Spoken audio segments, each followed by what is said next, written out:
नमस्कार मेरे बच्चों, आप सभी का स्वागत है आपके अपने परिवार फिजिक्स वाला पर। मैं हूं सत्यम। जैसा कि आप जानते हैं कि उदय बैच के अंदर हम पढ़ रहे हैं कक्षा 9 की हिंदी, और यहाँ पर हम बात करने वाले हैं, यानी कि आज के इस लेक्चर में हम सीखने वाले हैं वर्तनी और विराम चिन्ह। अब भाई जब वर्तनी की बात हो रही है तो सबसे पहले तो यही सवाल आता है कि भाई वर्तनी होती क्या है। ठीक है, तो अब इस बात का जवाब तो हमें जानना ही है, और साथ ही साथ हम वर्तनी के अंदर किस प्रकार की अशुद्धियां करते हैं, कौन कौन सी बातें हैं जो हमें ध्यान रखनी चाहिए, इन सारी चीजों पर हम चर्चा भी करेंगे। तो ये बच्चों, इस चर्चा को आगे बढ़ाते हैं और सेशन की शुरुआत करते हैं। तो सबसे पहले बेटा बात करते हैं कि वर्तनी क्या कहलाती है। वर्तनी के संदर्भ में यदि बात कही जाए तो हम कहेंगे कि भाई लिखने का जो तरीका होता है, किस चीज का, लिखने का, लिखने और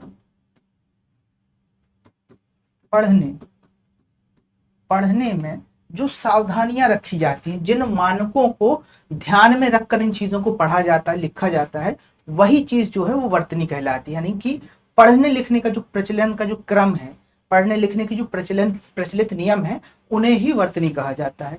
और यहाँ पर हमें ये सीखना है कि ऐसी कौन कौन सी बातें हैं जिनको हमें वर्तनी के अंदर ध्यान रखना है, क्योंकि हिंदी के अंदर वर्तनी का जो बहुत बड़ा योगदान भी होता है, और वर्तनी का बहुत ज्यादा ध्यान भी रखना चाहिए। भाई ये दोनों बातें क्यों हैं? तो ये दोनों बातें इसलिए भी हैं कि बेटा बिना वर्तनी के जब तक आप शुद्ध नहीं लिखेंगे, जब तक आप शुद्ध उच्चारण नहीं करेंगे, तब तक हर चीज के अंदर कुछ ना कुछ अशुद्धि होने की संभावना रहती है, और अशुद्धियां होती हैं। और जब अशुद्धियां होंगी तो नंबर भी कटेंगे।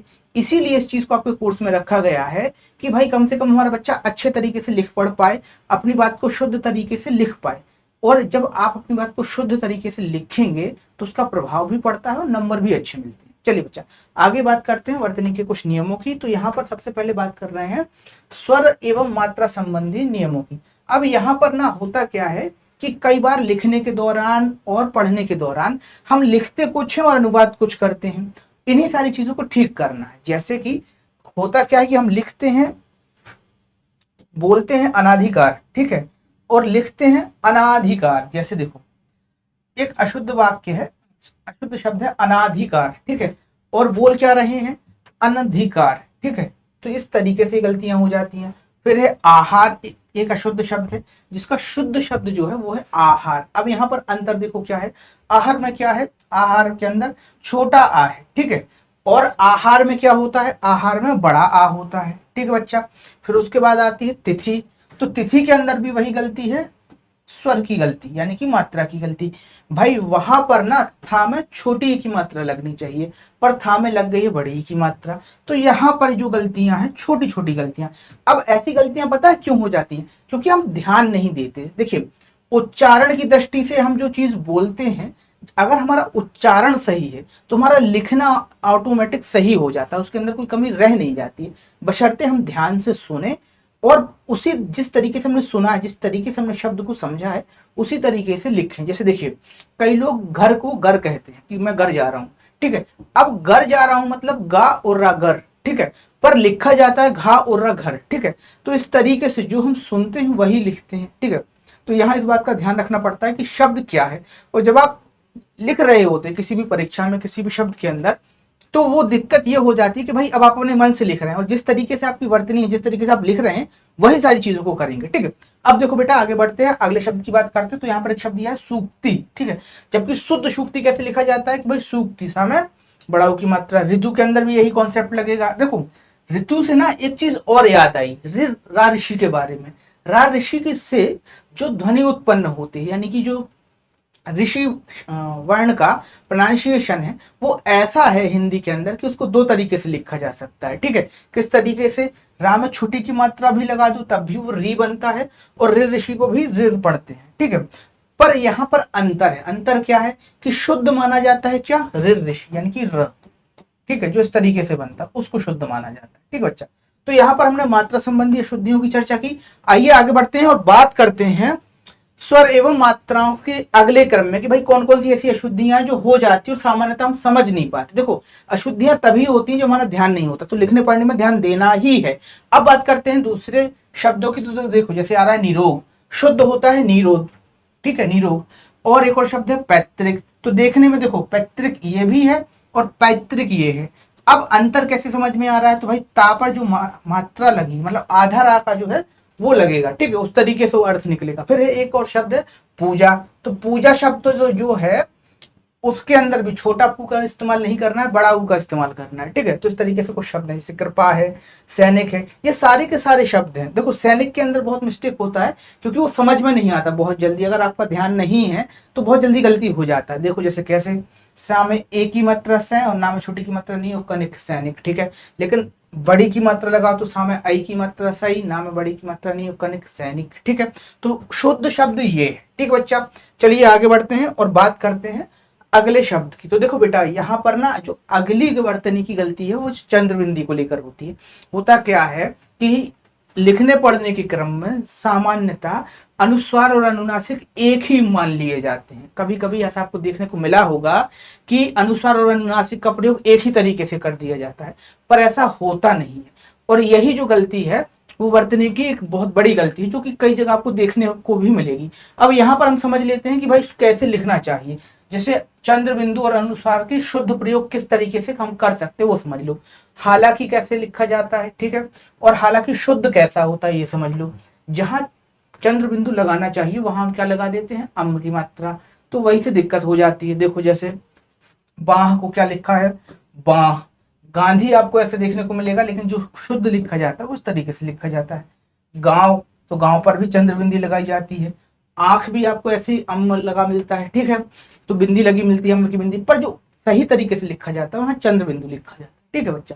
तो इस तरीके से कुछ शब्द ये थे। आइए आगे बढ़ते हैं और चर्चा करते हैं अगले कुछ उदाहरणों पर। तो देखो यहाँ पर ना चंद्र बिंदु की तो बात हो गई थी, अब बात आ रही थी अनुस्वार की, कि भाई कुछ ऐसे शब्द भी होते हैं जहां अनुस्वार का प्रयोग किया जाना चाहिए और वो प्रयोग उचित होता है, पर गलती के वश या भूलवश हम ऐसा कर नहीं पाते। जैसे साथियों में अशुद्ध वाला ये, शुद्ध वाला है साथियों, ठीक है। हंस के अंदर क्या है कि हमने आधा ना लगा दिया, पर जब सही तरीके से लिखेंगे तो हंस को पूरा इस तरीके से लिखना है। कंठ में भी वही बात है, आधा ना के स्थान पर का पर अम्म की बिंदी लगाना है, तब वो शुद्ध हो जाएगा। व्यंजन में भी वही कि आधा ना लिखकर बिंदी लगाई जाए, ठीक है। तो यहां पर ये चीजें थी। चलिए आगे बढ़ते हैं बेटा और बात करते हैं अगले गलती की जो होती है या अगली अशुद्धि की, जिसका हमें ध्यान रखना चाहिए वर्तनी के अंदर, वो है अल्प प्राण और महाप्राण का प्रयोग करना। सामान्यतः क्या होता है कि अल्प प्राण और महाप्राण जो है वो मात्राओं के स्तर पर बहुत लिखने की दृष्टि से कम समझे जाते हैं, ठीक है।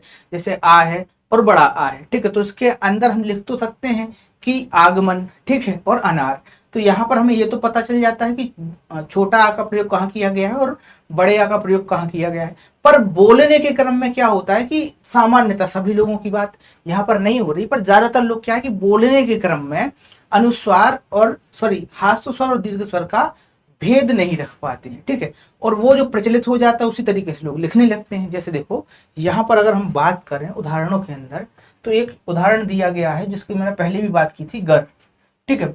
होता शुद्ध घर है, लेकिन बोलने में प्रचलन में क्या गया, घर। तो जब आप घा का उच्चारण उस तरीके से नहीं करेंगे, बहुत छोटा सा स्वर निकलेगा, तो घर का गर हो जाता है, ठीक है। ऐसे ही देख लो गड्ढा, तो गड्ढा का होता है गड्ढा शुद्ध शब्द, वृद्ध का होता है वृद्ध, ब्राह्मण का होता है ब्राह्मण, ठीक है। काना का खाना, ठीक है, शुद्ध शब्द। देखो खाना और काना अंतर है ना, तो वही अंतर है। फिर देखो मक्खी और मक्खी, ठीक है, तो ये भी जो है शुद्ध क्या है, वो है मक्खी, ठीक है, मक्खी। और बोलते क्या है, मक्खी, ठीक है। तो ये बात है। फिर है जिह्वा, और शुद्ध होता है जिह्वा, ठीक है। फिर पत्थर या पत्थर, ठीक है, और शुद्ध होता है पत्थर, ठीक है। फिर लठ का लठ, कंठ का कंठ, ठीक है। तो इस तरीके से धंधा का होता है धंधा, ठीक है, धंधा यानी कि बिजनेस, ठीक है। आइए बच्चा अब आगे बढ़ते हैं अगली कड़ी की ओर। तो अगले कड़ी में हम सीखने वाले हैं पंचमाक्षर का किस तरीके से प्रयोग किया जाना चाहिए, डामा, ठीक है, अम का किस तरीके से प्रयोग हम कर सकते हैं, ठीक है। तो यहाँ पर आइए समझते हैं पंचमाक्षर कौन कौन से होते हैं। पहले तो यही समझ लो, तो पंचमाक्षर होते हैं डा मा णा ना और मा, ठीक है, ये होते हैं पंचमाक्षर। अब इनका प्रयोग किस तरीके से करना है तो ये समझ लो। प्रयोग के अंदर कुछ नहीं करना है, इनके अंदर एक सिंपल सा नियम चलता है। वो नियम क्या है वो आप देख पा रहे हैं कि पंचमाक्षर अपने वर्ण का जो भी आपका वर्ण होगा या अपना जो उसका वर्ग होगा उसी का पंचमाक्षर प्रयोग में लाया जाता है। बस नियम इतना सा है, ठीक है। जैसे संसार, ठीक है। अब यहाँ पर हम इस बात पर फोकस कर रहे हैं कि अशुद्धि किस प्रकार से होती है, प्रयोग क्या है, वो जब हम संधि पढ़ेंगे तब समझेंगे, ठीक है। लेकिन अशुद्धि ना हो ये चीज हमें अभी समझना है। जैसे देखो, संसार लिखने का सही तरीका क्या है, शुद्ध संसार। अशुद्ध तरीके से लिखा जाता है कैसे, संसार, ठीक है। सा में आधा ना लगा दीजिए संसार, लेकिन वो उचित नहीं है, वो सही नहीं है, ठीक है। फिर है अंग, कंठ, संकट, शंख, घंटा, कंडली, ठीक है, कुंडली, इस तरीके से लिखा जाता है, ठीक है। तो ये एक बात है। तो ये कुछ बात थी। फिर है मयंक, ये कुछ प्रकार के शब्द थे जो पंचमाक्षर की त्रुटि के विषय में बता रहे थे कि पंचमाक्षर की त्रुटि किस प्रकार से होती है। चलिए बच्चा आगे बढ़ते हैं और बात करते हैं अगले वर्ण की। तो यहाँ पर ना बेटा एक चीज और हम सीखेंगे कि रा का प्रयोग किस तरीके से किया जाता है, ठीक है। तो देखो, रा के प्रयोग के संदर्भ में ना दो बातें कही जाती हैं कि भाई रा का जो संयोग है सबसे पहले रेफ के रूप में भी होता है, ठीक है, और आधे रा का प्रयोग उस तरीके से भी होता है। जैसे अब इस बात को समझ लो, अगर मैंने एक शब्द लिखा अग्र, ठीक है, तो अग्र का प्रयोग भी ऐसे हो रहा है, ठीक है। फिर उसके बाद क्या हो रहा है, मैंने लिखा उर्फ, ठीक है, तो उर्फ में भी रा का प्रयोग हो रहा है, ठीक है। मैंने फिर लिखा पृथ्वी, ठीक है, पृथ्वी, और पृथ्वी में भी रा का प्रयोग इस तरीके से हो रहा है। मैंने एक शब्द और लिखा प्रकार, प्रकार, ठीक है। तो यहां पर रा के तीन रूप हमें देखने को मिल रही हैं। अब इन तीनों रूपों का प्रयोग किस तरीके से होता है इस चीज को समझ लेते हैं। तो भैया यहां पर अशुद्धि होने की संभावना इसी चीज में होती है कि आप एक रा का प्रयोग जिस तरीके से करना चाहिए उस तरीके से ना करके दूसरे तरीके से कर दें, ठीक है। जैसे अगर मुझे प्रकार में रा लिखना है या रा लगाना है तो मैं वैसा रा ना लगा के ऊपर से रेफ लगा दूं तो वो क्या अर्थ देगा या क्या उसको सही मान लिया जाएगा, ये सारी बातें हैं। यही कहलाती है वर्तनी की अशुद्धियां। जब हमें जहां पर जिस प्रकार से लिखना चाहिए हम उस प्रकार से नहीं लिखते हैं तभी वर्तनी की अशुद्धियां होती हैं, ठीक है। चलिए बच्चा आगे बढ़ते हैं और समझते हैं कुछ उदाहरण। तो देखिए जैसे कर्म है, इसको लिखा कर्म, ठीक है, और जबकि शुद्ध तरीके से लिखा जाता है कर्म, ठीक है। पर प्रसन्न, फिर लिखा जाता है प्रसन्न, ठीक है। और गलत क्या है, उत्तीर्ण। उत्तीर्ण किस तरीके से लिखा है और उत्तीर्ण सही तरीके से कैसे लिखा जाता है, ठीक है। तो यहाँ पर हमने राखी रेफ का अंतर देखा। अर्थ को देखिए तो हमने लिखा है अर्थ, ठीक है, क्या लिखा है, अर्थ, अर्थ। और शुद्ध तरीके से कैसे लिखेंगे वो है अर्थ, ठीक है। फिर है चंद्र, तो चंद्र का लिखा है चंद्र, ठीक है। तो और कार्यक्रम का कार्यक्रम, ठीक है। तो इस प्रकार से हमने अशुद्धियों को समझा। चलिए बच्चों आगे बढ़ते हैं अगले प्रश्न की ओर, यानी कि अगले क्रम की ओर। तो बेटा अगले क्रम में ना हम रा को समझ रहे हैं किस तरीके से लिखना है। जैसे देखो कई बार क्या होता है सुनने में रा ऋषि का और रा एक जैसा लगता है। जैसे मैंने कहा ऋतु, मैंने कहा ऋतु, ठीक है। अब यहाँ से बोलने से तो अंतर पता नहीं चलता कि ऋतु और ऋतु में क्या अंतर है, पर जब आप लिखेंगे तो अंतर समझ में आता है कि ऋतु मतलब रा में छुटी की मात्रा री और ता में छुटा की मात्रा तू, ऋतु। ये इस तरीके से लिखा जा सकता है, पर क्या ये सही है, नहीं, सही नहीं है। क्योंकि जब हम ऋतु बोलते हैं तो वहां पर हमें रा ऋषि का प्रयोग करना चाहिए, ठीक है। तो शुद्ध ऋतु कैसे लिखेंगे, जिसमें रा ऋषि का प्रयोग किया जाए या ऋषि का प्रयोग किया जाए, ठीक है। फिर देखो हृदय, हृदय का भी कैसे प्रयोग करते हैं, वो है ऋषि है, हृदय है, बहुत सारी चीजें ऐसी। जैसे ऋण है, एक शब्द आया ऋण, तो ऋण का प्रयोग कैसे करेंगे भाई, वही रा में छुटी की मात्रा का जो कॉन्सेप्ट है वो न लगाते हुए हमें रा शब्द का, रा वर्ण का प्रयोग करना है, यानी कि ऋण वर्ण का प्रयोग वहां पर करना है, ये बात है, ठीक है बच्चा। चलिए आगे बढ़ते करते हैं। और यहाँ पर एक चीज और समझ लो बेटा, बोलने के अंदर ना बहुत सारी अशुद्धियां होती हैं जो वर्तनी में फिर लिखने में आ जाती हैं। तो बोलने में जितना आप साफ रहेंगे, जितने अच्छे तरीके से आप, जितने अच्छे मानकों के साथ आप बोलेंगे, उतनी अच्छी आपकी भाषा जो है वहां पर हो जाती है, ठीक है। जैसे मान के चलो एक शब्द आता है कि हम या को जा बोलते हैं बहुत से लोग। जैसे आप कहीं जाइएगा गांव साइड तो लोग बोलते हैं जजमानी, ठीक है, जबकि होता है यजमानी, ठीक है। लोग कहते हैं जोग। अब जोग का प्रयोग ना बहुत जगह आपको कविताओं के अंदर भी देखने को मिलता है, पर उसका जो सही शब्द है वो है योग। ये जादव और यादव, ये वाला कॉन्सेप्ट भी आपने कई बार देखा होगा, सुना होगा, ठीक है। फिर एक और अशुद्ध शब्द है जमराज, ठीक है, और इसको यमराज बोला जाता है जबकि शुद्ध शब्द है, ठीक है। जमुना को यमुना, ठीक है, जसोदा को यशोदा। तो शुद्ध वर्ण के अंदर एक चीज ये होती है कि जा का प्रयोग किया जाता है किसके स्थान पर, या के स्थान पर, जो कि गलत है। जा का प्रयोग गलत है और या का प्रयोग सही है, ठीक है बच्चा, ये बात थी। चलिए आगे बढ़ते हैं और बात करते हैं अगली त्रुटि की। तो बेटा ज्ञा का प्रयोग जो होता है यहाँ पर ये चीज समझ लो कि कई बार क्या होता है कि अशुद्ध रूप में हम ज्ञा का प्रयोग कर बैठते हैं। अब ज्ञा का प्रयोग किस सेंस में कह रहा हूं ये समझ लो। एक वर्ण होता है ज्ञा, ठीक है, उस ज्ञा ज्ञानी को बनाने के अलावा हम क्या करते हैं, आधे गा में और या लगा देते हैं, यानी कि आधे गा में या की मात्रा का प्रयोग कर देते हैं, ठीक है। इस कारण वो त्रुटि होती है। जैसे देखो ज्ञान जो है वो अशुद्ध शब्द है, लेकिन ज्ञान ज्ञा में आ की मात्रा, ठीक है, वो शुद्ध शब्द है। फिर है प्रतिज्ञा और प्रतिज्ञया, ठीक है, फिर है आज्ञा और फिर है आज्ञा, ठीक है। तो इस तरीके से शब्दों की शुद्धियां जो हैं वो यहाँ पर हमने सीखी। चलिए बच्चा आगे बढ़ते हैं और बात करते हैं टाओठा वर्ण की। तो देखो बेटा टाओठा वर्ण में भी वही बात होती है कि जहां पर आपको ठा का प्रयोग करना है वहां पर हमने टा का प्रयोग कर दिया, बस इतनी सी बात है। जैसे होता है शब्द निष्ठा, लेकिन हमने कह दिया निष्ठा, ठीक है, और वही से दिक्कत हो गई। हमें क्या कहना था, निष्ठा, ठीक है, हमें कहना था अभीष्ट और हमने कह दिया अभीष्ट, यही गलती हो जाती है बस, ठीक है। चलिए आगे बढ़ते हैं बेटा और बात करते हैं अगले शब्द की। ना और णा का प्रयोग भी एक विशेष बात होती है। कभी कभी क्या होता है कि हमें ना का प्रयोग करना चाहिए, जैसे हमने कहा वाण, ठीक है, पर हम कहते हैं बाण, ठीक है। इस तरीके से जो गलती हो जाती है यहाँ पर ना और णा के उच्चारण की गलती, ना के स्थान पर णा लिखना और णा के स्थान पर ना लिखना, ये वाली जो गलती है ये वाली गलती बहुत ज्यादा हो जाती है, ठीक है। जैसे हमने लिखना चाहिए वाण, ठीक है, हमने लिख दिया वान। हमने लिखना चाहिए क्या, गुण और गुण और हमने लिख दिया गुण। तो ये गलतियां जो है वो हो जाती हैं, ठीक है। चलिए आगे बढ़ते हैं और बात करते हैं विसर्ग की, ठीक है। तो देखो विसर्ग संबंधी जो गलती है ना बेटा, अब वो हिंदी के अंदर प्रचलित हो चली है।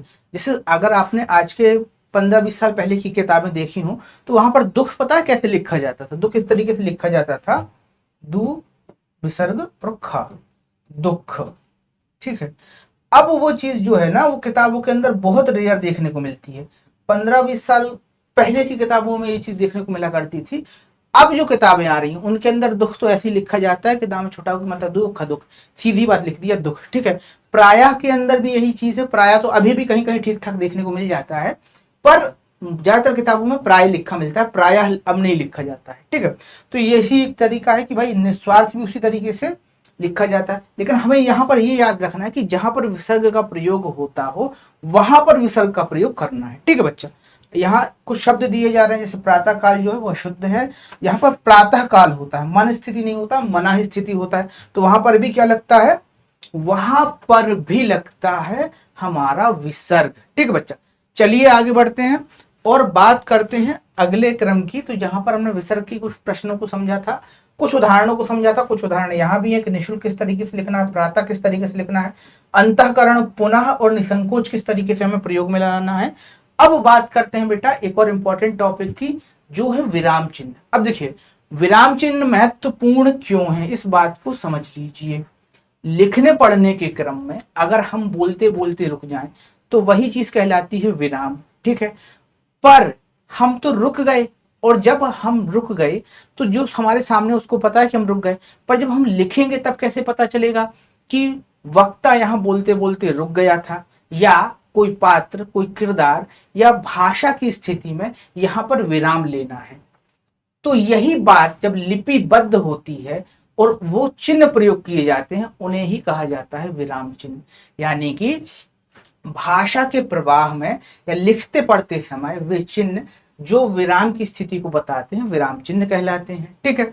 अब यहाँ पर विराम चिन्हों के प्रयोग को भी समझना है कि भाई विराम चिन्ह के कौन कौन से प्रयोग होते हैं और विराम चिन्ह किस तरीके से प्रयोग में लाए जाते हैं। तो आइए बच्चों समझते हैं किस तरीके से इनका प्रयोग किया जाता है, ठीक है। सबसे पहले बात करते हैं पूर्ण विराम की। तो बेटा पूर्ण विराम जो है सबसे प्रचलित विराम चिन्ह है।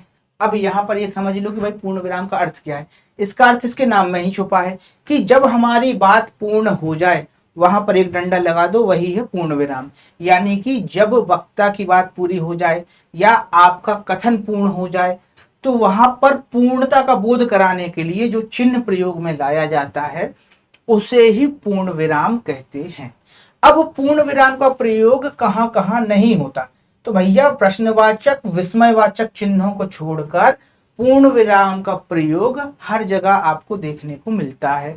हर जगह देखने को मतलब किस सेंस में हुआ, तो भैया जहां जहां आपकी बात पूरी हो जाएगी वहां वहां पूर्ण विराम लगा सकते हैं। ठीक है, चलिए कुछ उदाहरण है, जैसे सुकृत मेहनत से पढ़ता है। अब इस बात के बाद बात खत्म हो गई तो हमने पूर्ण विराम का प्रयोग किया। गजल खेलती है, ठीक है, यहाँ पर गजल किसी का नाम है और खेलती है मतलब खेल रही है, तो यहाँ पर बात पूर्ण हो गई, इसलिए हमने पूर्ण विराम का प्रयोग किया है। चलिए बच्चा, यहां तक बात समझ में आई होगी। आगे बढ़ते हैं और चर्चा करते हैं अगले क्रम की, यानी कि अगले विराम चिन्ह की। तो भाई उसके बाद जब पूर्ण विराम हो गया, पूर्ण विराम के बाद जब दूसरा जो विराम चिन्ह प्रयोग में लाया जाता है वो है अल्प विराम। अल्प विराम का क्या प्रयोजन है, तो इस बात को समझ लो। वाक्य में जब अर्ध विराम की तुलना में बहुत ज्यादा देर तक के लिए ठहरना होता है, ठीक है, तब वहां पर हम अल्प विराम लेते हैं। ठीक है, अब यहां पर एक चीज समझ लो कि भाई क्या, बोलते बोलते हम थोड़ा सा रुक गए, जैसे राम यहां आओ, ठीक है, रुको मत, जाने दो, इतना अगर हम रुके हैं तब वहां पर हम किस चीज का प्रयोग करते हैं, वहां पर हम करते हैं अल्प विराम का प्रयोग। कई बार हम बहुत सारे नाम जब लेते हैं तब हम अल्प विराम का प्रयोग करते हैं। तो देखो कैसे, जैसे देखो, जुबिन, जूली, सजल और सुकृत घूमने गए थे। ठीक है, तो यहां पर देखो जब हमने नाम अलग अलग लिए तो हम कुछ टाइम के लिए रुके होंगे ना, जुबिन, जूली और सुकृत घूमने गए होंगे तो हम रुके। ठीक है, अब यहां पर एक चीज और है इस नियम के साथ साथ कि भाई अल्प विराम के बाद और का प्रयोग कब करना है, तो देखो जब सबसे अंत में अल्प विराम का प्रयोग हो गया, अल्प विराम के बाद ही और का प्रयोग किया जाता है। ठीक है, ये चीज समझ लेना, ये छोटी सी चीज है पर कभी कभी हमें देखने में मिलती है और कभी कभी हमें इसका ध्यान भी नहीं रहता है। तो यहाँ पर समझ लो कि भाई पहले अल्प विराम का प्रयोग होता है, फिर बाद में और का प्रयोग होता है सामान्यतः विराम चिन्ह के लिए। बाकी तो वाक्य रचना के अंदर आप किसी भी शब्द का प्रयोग किसी भी तरीके से कर सकते हैं। ठीक है, तो ये था बेटा अल्प विराम। अब आगे बात करते हैं अर्ध विराम की। तो देखो भैया अर्ध विराम वो है जब हमें अल्प विराम से ज्यादा रुकना है। ठीक है, जैसे हमने एक वाक्य बोला, अब वाक्य क्या है, नहाया और नाश्ता किया, नहाया और नाश्ता किया, फिर अपनी गाड़ी में बैठकर चल दिया।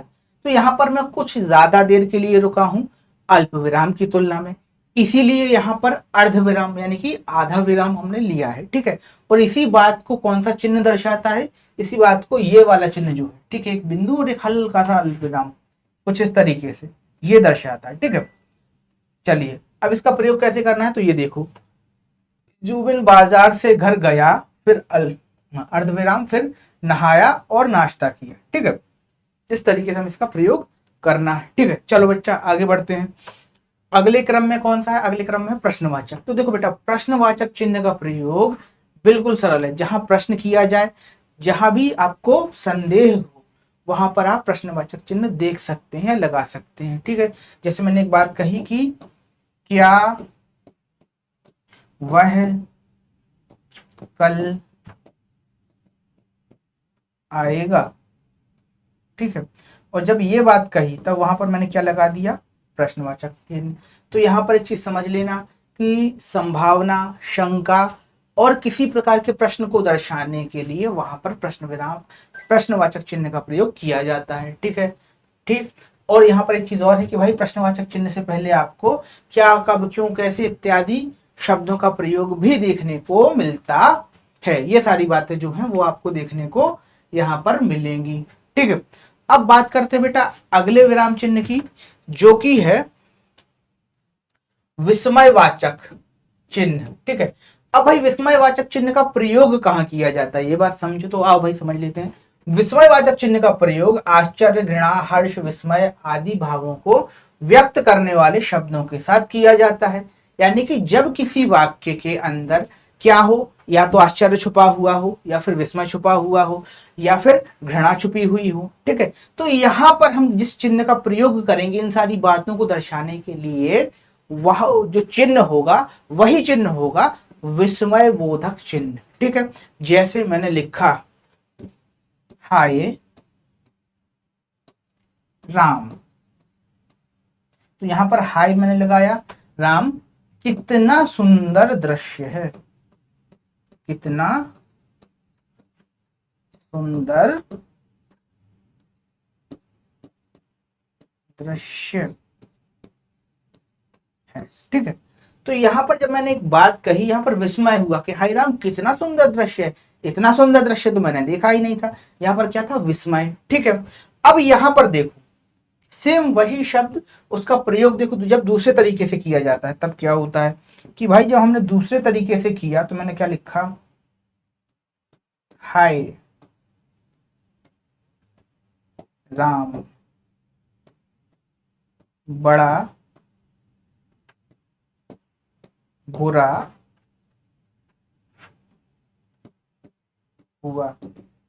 ठीक है, तो यहां पर अब क्या हो गया, वही शब्द है पर उसका जो भावना है पीछे की वो भावना बदल गई, हाय राम बड़ा बुरा हुआ। ठीक है, अब यहां पर हमने शोक बता दिया, पर विस्मय हो रहा है कि नहीं, तो विस्मय क्यों होता है या विस्मय चिन्ह का प्रयोग क्यों होता है, ये चीज शायद आप समझ गए होंगे। एक बार फिर से समझ लो कि जब भी हर्ष बताना हो, शोक बताना हो, घृणा बताना हो या विस्मय आदि चीजों का वाक्य में प्रदर्शन करना हो, तब वहां पर विस्मय बोधक चिन्ह का प्रयोग किया जाता है। ठीक है, कुछ और उदाहरण देख लो, अरे तुम पढ़ चुके, ठीक है, तो यहाँ पर विस्मय हुआ। फिर वाह कितना सुंदर पोशाक है, कितनी सुंदर पोशाक है। ठीक है, तो ये बात हो गई। फिर आगे एक और उदाहरण दिया गया है, हे प्रभु अभिषेक को सद्बुद्धि दो। ठीक है, और वाह क्या खूब नजारा है।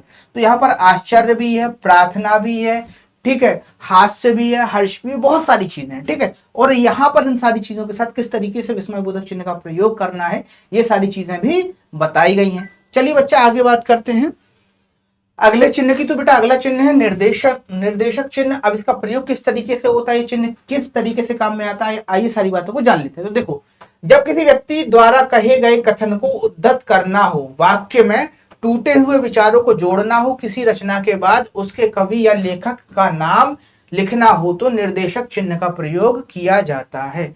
कहाँ किया जाता है भाई, टूटे हुए विचार को जोड़ना हो, ठीक है, किसी रचना के बाद उसके लेखक या कवि का नाम लिखना हो तो निर्देशक चिन्ह का प्रयोग किया जाता है। ठीक है, जैसे मैंने कहा राम तुम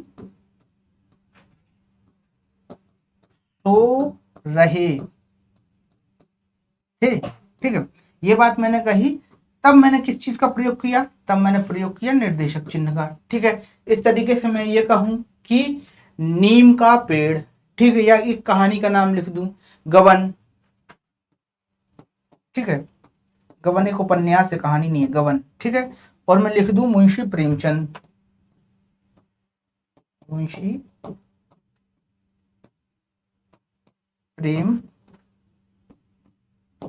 ठीक है, तो जब ये बात मैं कहूंगा इस तरह, जब मैं इस तरीके से किसी बात को लिखा जाता है, लेखक की रचना के साथ उसके नाम को जोड़ा जाता है, तब वहां पर हम करते हैं निर्देशक चिन्ह का प्रयोग। ठीक है, दूसरी बात, ये इस चिन्ह का ज्यादातर प्रयोग आप संवाद लेखन के दौरान देखते हैं। ठीक है, तो ये बात हो गई। चलिए आगे बढ़ते हैं, बात करते हैं अगले प्रकार की या अगले चिन्ह की। तो अगला चिन्ह है बेटा उद्धरण चिन्ह। जब इस चिन्ह का प्रयोग जब किया जाता है, जब किसी व्यक्ति की बात को, जब किसी बात को सेम टू सेम वैसे का वैसा उद्धरण करना हो या कि बताना हो, तब उद्धरण चिन्ह का प्रयोग किया जाता है। ठीक है, तो यहां पर इस चीज को देखिए बताया भी गया है कि जब किसी कथन को जैसे का तैसा उद्धत करना हो, उद्धत चिन्ह का प्रयोग किया जाता है।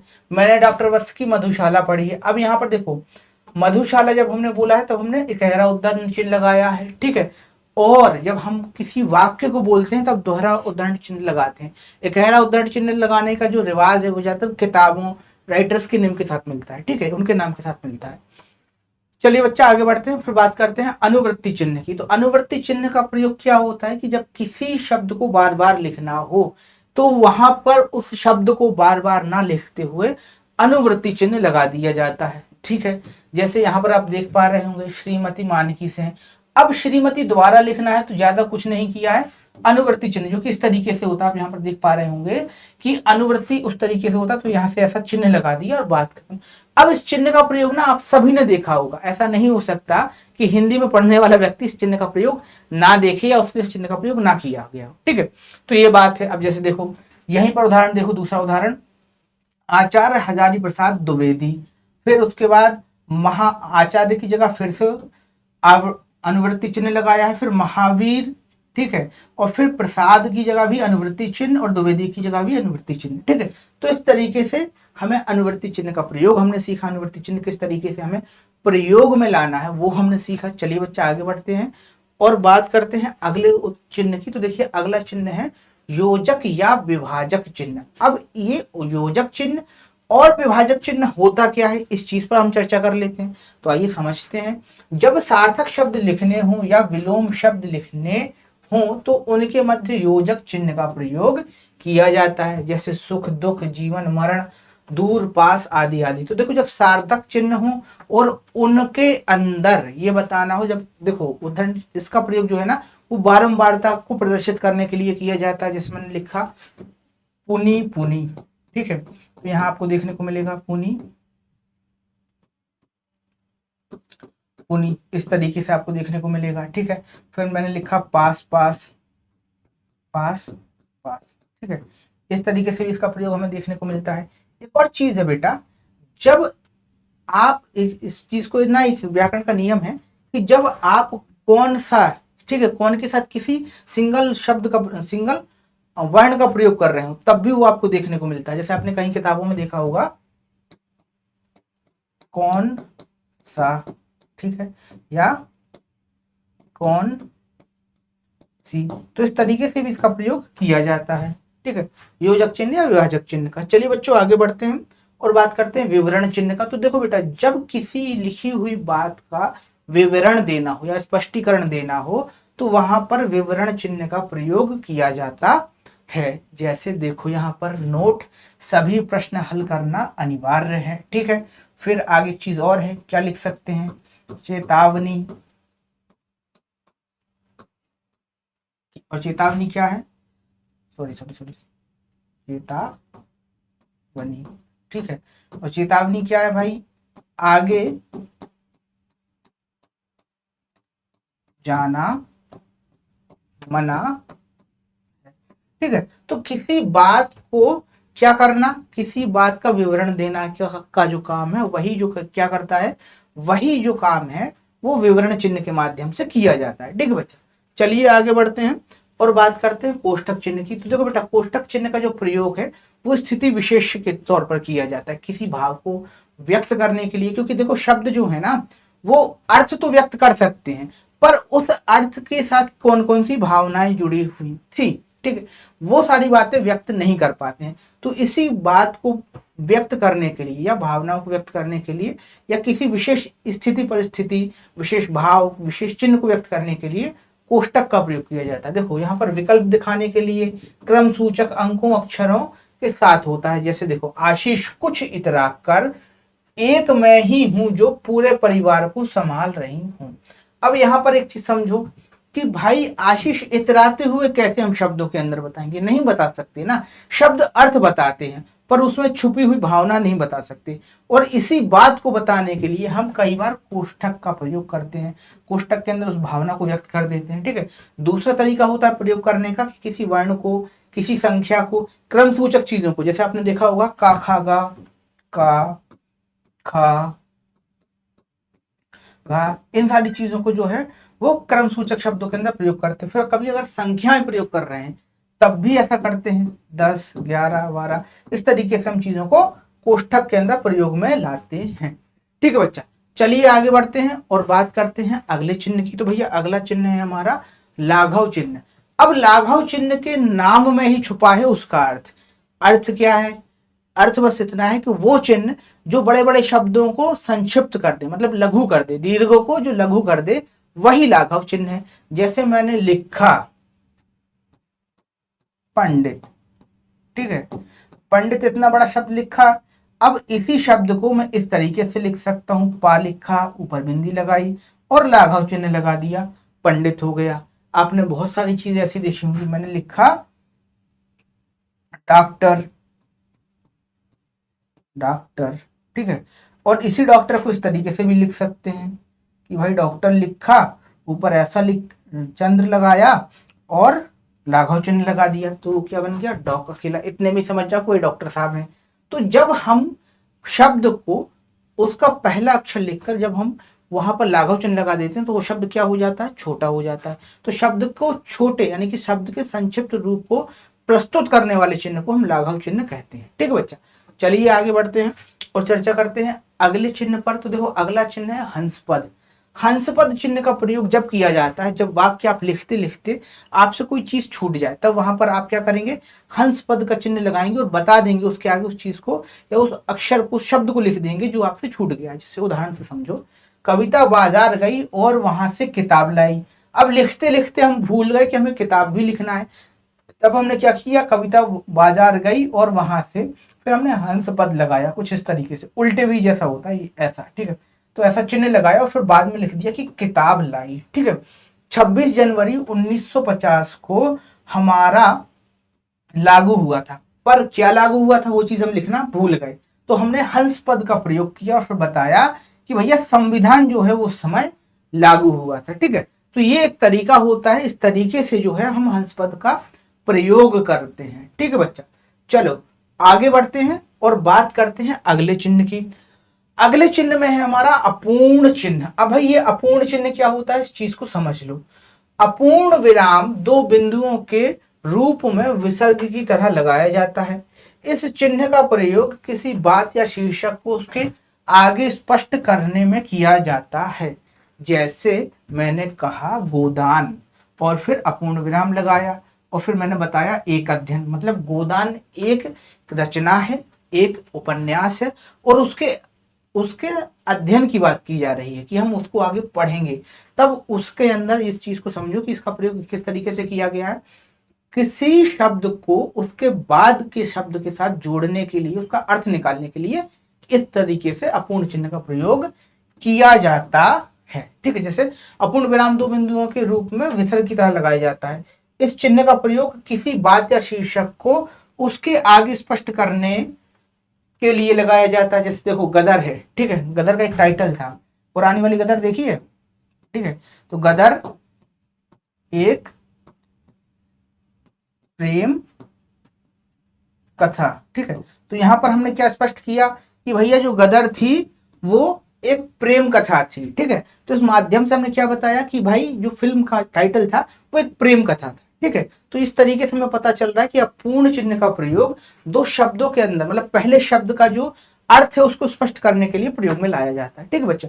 तो ये था इस बार का सेशन बेटा। यहाँ हमने विराम चिन्ह का प्रयोग सीखा, साथ ही साथ वर्तनी के अंदर हम कौन कौन सी गलतियां करते हैं, सारी चीजों को सीखा, ठीक है।